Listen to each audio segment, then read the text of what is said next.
develops the first one that's going to have a lit fuse from a cannon to fire it out. The fuse will then detonate above your formation, showering you with fragments, which in honor of his name became the term shrapnel. That's where we get shrapnel from. But yeah, solid iron ball, no. If that thing blows, your cannon's gone and so is your crew, so something's bad. So no. All right, we got everybody? Okay, folks, welcome to the battlefield. The British defensive line that you see right here will go up throughout August and September 1781. This is not original. It is a hybrid of both Confederate, British, and modified French from the American Revolution and Civil War. The reason why it still exists is because of the Civil War. This is a Confederate defensive position from Magruder's defensive line, 1861 to May 4th of 1862. It has been modified. The only reason why this exists is because of that main defensive line to protect against the Union and the Civil War marching up from the peninsula. This will anchor his left flank. His right will be over at the James. The only earthwork here left from the American Revolution is the untouched British redoubt, the last stop on your drive, stop L. Everything that you see out here has been recreated. The reason why it does not exist when we take over the property here in 1930 is because Washington orders it destroyed. 3,000 French will winter over here. After the end of the siege, they modify the lines. Magruder's Confederate forces modify it even more. Washington orders everything leveled. In the 1930s, through the 1781 maps and archaeology, we find it all for you and recreated exactly where it once was. When we take over this property, there is a road going straight through here. Behind the British defensive line, there is a hotel. The visitor center will be completed in 1957. This beautiful grass field that you see out here in 1930 is a golf course. So that's what it's going to look like when we take it over. All these trees that you're seeing around you are not going to exist in September of 1781. There's a lot of rotting wood underneath these earthworks. Bundles of wood up to 12 feet long are used to form the basis of the main earthen walls. Pliable branches are stitched together. Those are the gabions, those baskets that are going to be used to top the earthworks. In front of the trenches, they're going to take the tops of the tree branches off, the abattis, mount them in front. That is your wooden barbed wire. In the bottom of the trench, going all the way around this fortification, there was originally a wooden palisade. Over at redoubt number 9, over here, you can barely make out the logs pointing out of the earthworks. That is the frizz. Logs sharpened to a point, buried 4 feet in, so now you have to make it through the abattis, through the trench, and now you have a wooden palisade above your head. Another reason why you're not going to find any trees here is because Cornwallis wanted a 1,000-yard clear field of fire, no obstructions, so he can hit at anybody that is coming at his main defensive line. Now we go back in time. It is the middle of September. There is a huge French war fleet right out here blocking any escape from the Chesapeake. Up at Williamsburg, 14 miles away, are 7,000 French and American troops, of which 2,000 of the Americans are militia, under the command of Lafayette. Cornwallis is here with 7,500 men and 800 sailors. He is trapped. Cornwallis, second in command of the British Army in the 13 colonies, our most aggressive commander, our best battlefield tactician. Is he going to stay here, or is he going to boogie on out? He's going to want to get on out of here because the situation is only going to get worse. He has a council of war. we can hit Lafayette, possibly up the coast road, possibly taking our transports, sailing them up the York, landing behind him, hit him, and take him out. However, on the 16th of September, he gets a letter from his boss, Clinton, in New York City. Any day now, you will receive 5,000 reinforcements. Okay, 5,000 plus 7,500, that's 12,500. I definitely got him beat, I'll say. That is the last nail in his coffin. Folks, what does the phrase, any day now, mean to you? Try the day he surrenders on the 19th of October, those 5,000 leave New York City. Oh. On the 28th of September, over 17,000 American and French troops under the command of Washington and Rochambeau come down these roads. He is surrounded. He is trapped. We are going to have a siege. We have brought 80 heavy pieces of artillery. Are those 80 guns going to be able to weaken over a mile of fortifications? Apparently so. Not a mile. 380 maybe, but not 80. So we're going to pick one point along this line, concentrate our guns, hit it, weaken it. If need be, we will send in our infantry and take Cornwallis's army out. Do we deploy them on the west side or the center of Cornwallis's line? No. Swampy soil, deep ravines, we can't get our guns in close enough. The closer we are, the more effective we are. However, on this side, there's a beautiful golf course. A wonderful area in which to put our guns. And we start digging on the 6th of October, every minute, every hour, every day, every night. The French will be over here.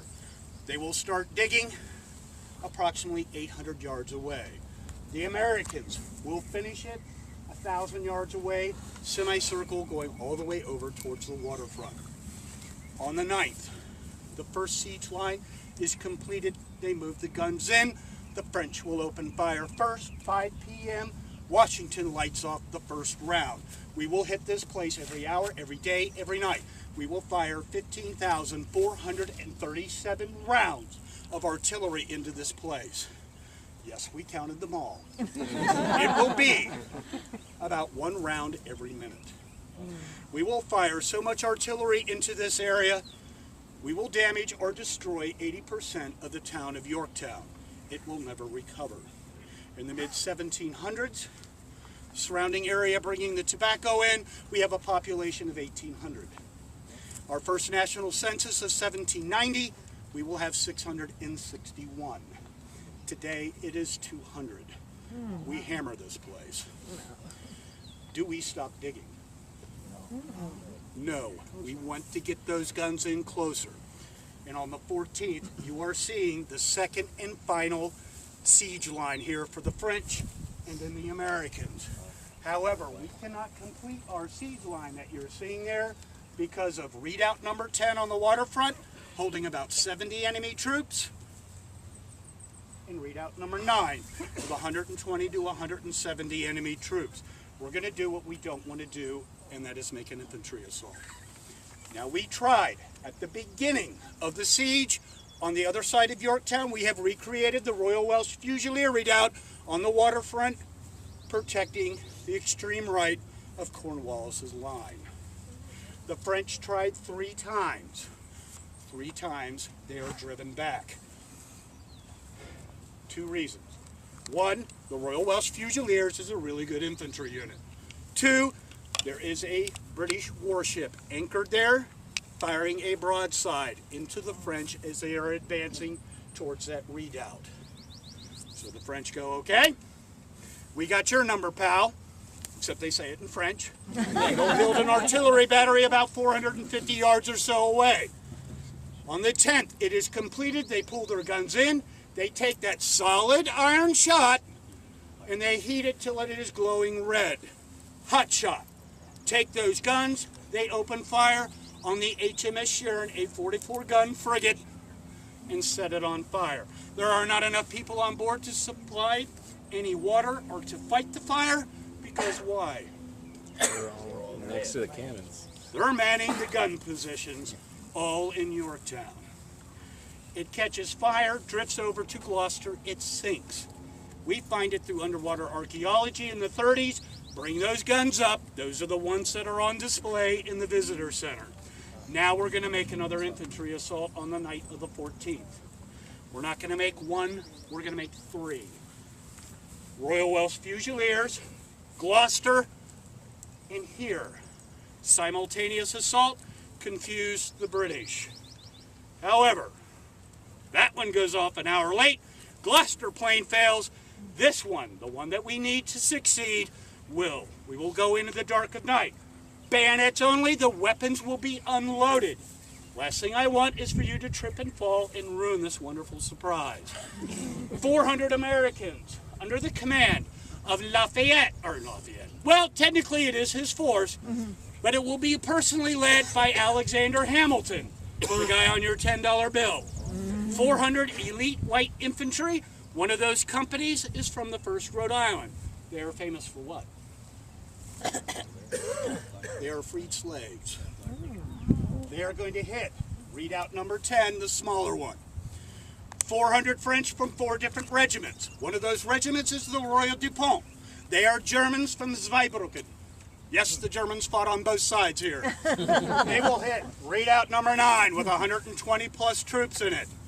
The attack goes off simultaneously. Hamilton hits 10, goes behind it, takes it out from behind, hand-to-hand combat. It is ours in 10 minutes. Go Team USA. Yeah. Both sides lose about 30 casualties. The British will retreat back over to here. Number 9 does not go so well. They will take it out textbook fashion. The French infantry will advance. The combat engineers will sweep forward. Your pioneers and sappers, armed with axes, they will chop through that abattis. Bundles of wood will fill in the trench. They will chop through the frizz. The entire time they are being hit by the British and German troops. Fortunately, as the dark of night, many of the rounds are flying over their head, but they are taking casualties. It will take them 30 minutes to take readout number 9. We know from French writing, they will suffer over 80 casualties. Many of them will be friendly on friendly. German on German. Uniforms look similar at night. This is hand-to-hand combat. You are clubbing and bayoneting anything that is in your way. But it is ours. On the morning of the 15th, that defensive line now goes up. We move our guns in here. We're about 300 yards away. The French are about 400 over here. We start pounding the line. Cornwallis is seeing the writing on the wall, but he is not going to give up without striking back at least once against the enemy. On the pre-dawn hours of the 16th, 350 of some of his elite troops, with bayonets only, will sneak right across and hit the French line. They take them totally by surprise. They clear the trenches with bayonets, then take those bayonets, shove it into the vent holes where we light off our guns, break the bayonet off, disabling the guns. They come back, honor is served. And now for the coup de grace.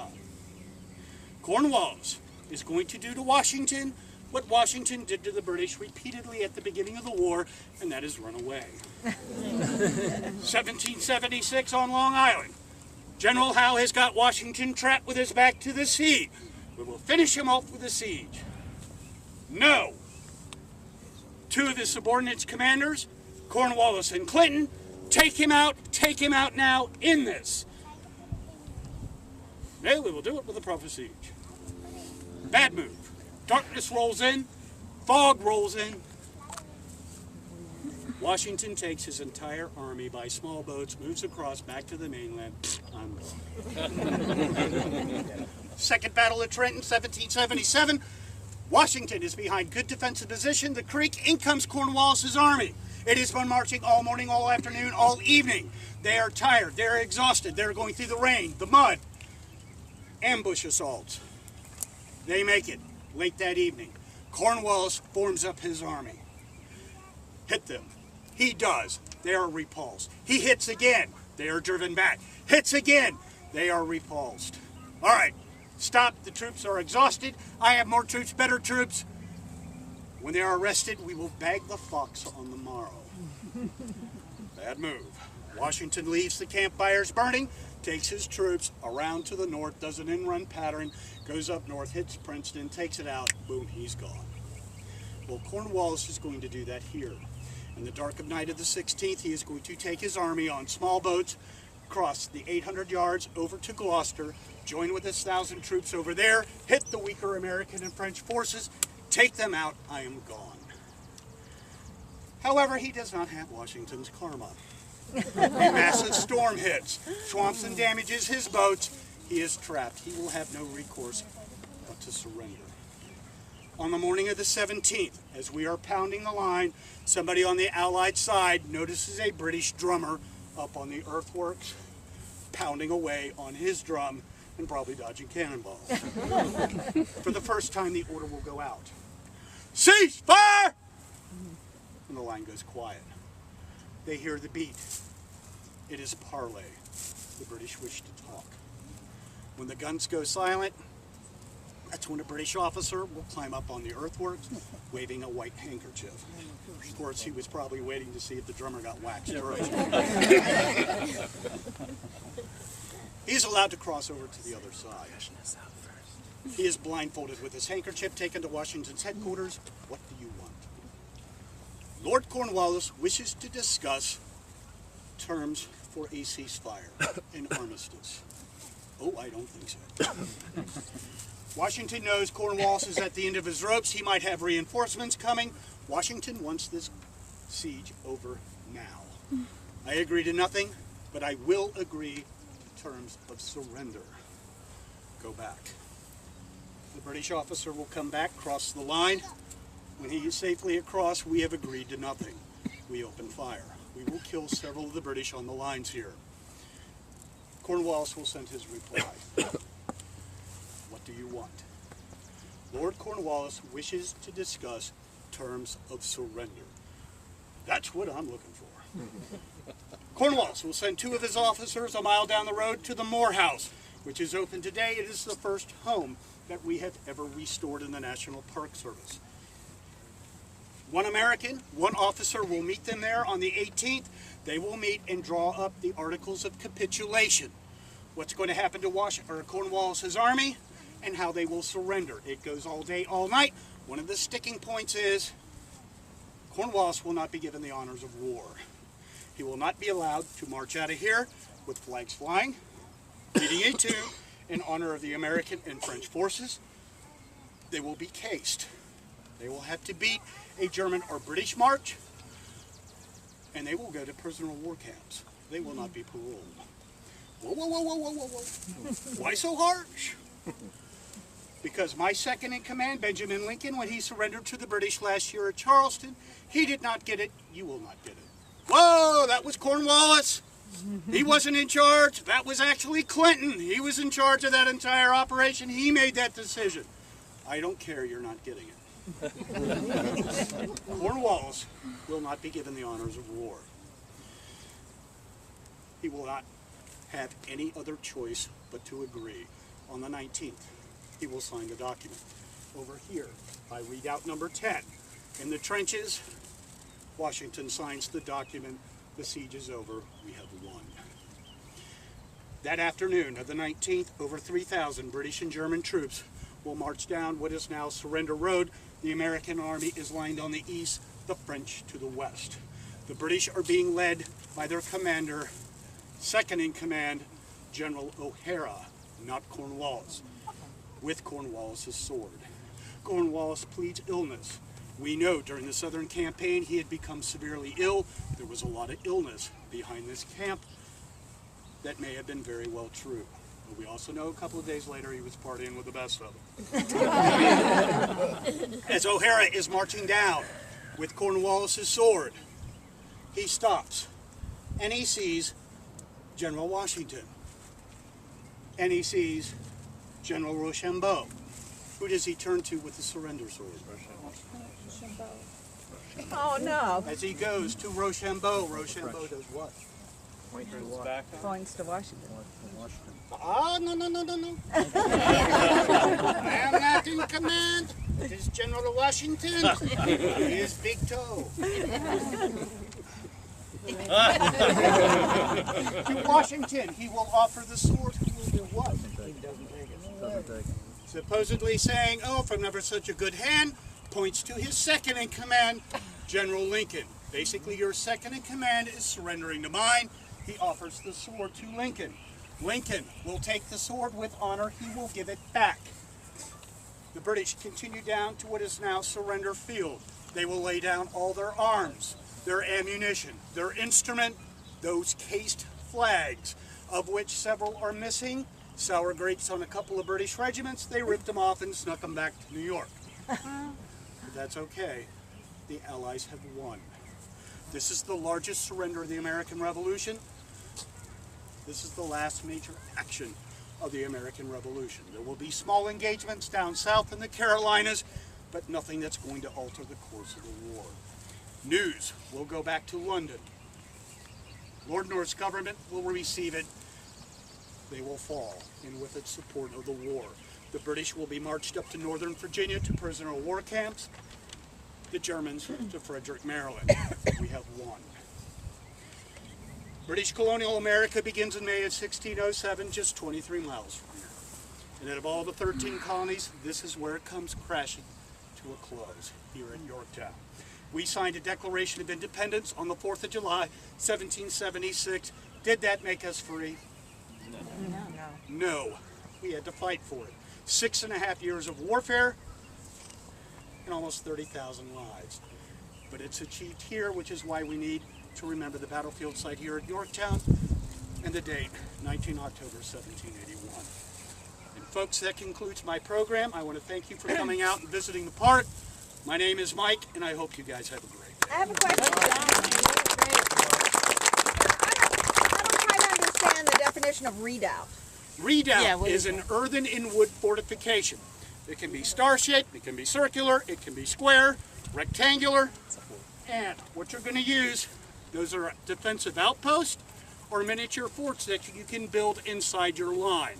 So they're very miniature forts is what a redoubt is. Okay.